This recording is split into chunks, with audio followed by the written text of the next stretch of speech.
जानी कहो तारी कि मोबाइल कीन दी तब रहुआ बाहर जाए।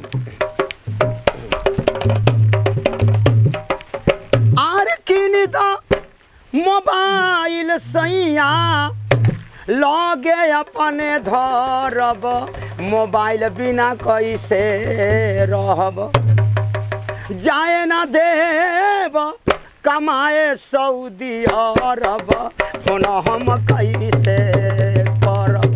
जाए ना देव कमाए सऊदी अरब, फोन हम कैसे करब। किनी द मोबाइल सैया जी, मोबाइलिया किन दी तब जाए। हाँ यही बतिया कह तरीका। किनी द मोबाइल सैया लगे अपने धरब, मोबाइल बिना कैसे रहब।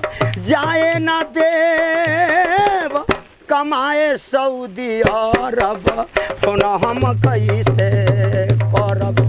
जाए ना देव कमाए सऊदी अरब, फोन हम कैसे करब।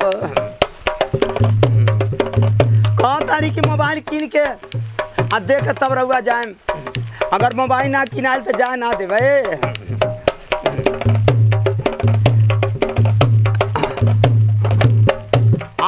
मोबाइल बाटे हमार, एगो मोबाइल सहारा बा। मोबाइल बाटे हमार इहे सहारा, आए वीडियो कॉलिंग फोन के कॉलेब गुजारा, कॉलेब गुजारा। आमने सामने बात हुई अरे वो चल जाए विदेश तो फोन में ना सहारा हो। आरे किनी दा मोबाइल सैया हो किनी दा मोबाइल सैया लगे अपने धरब, मोबाइल बिना कैसे रहब। जाए ना देव कमाए सऊदी अरब, फोन हम कैसे करब। जाए ना देव कमाए सऊदी अरब, फोन हम कैसे करब। जइबा विदेशवा सैया कैसे हम रहब। रही ना मोबाइल लगे तो फोन कैसे करब, फोन कैसे करब। यही से कहता नहीं मोबाइल किन के तब जाए। हमारा लगे मोबाइल रही तो फोन करे में कोनो दिक्कत ना होई।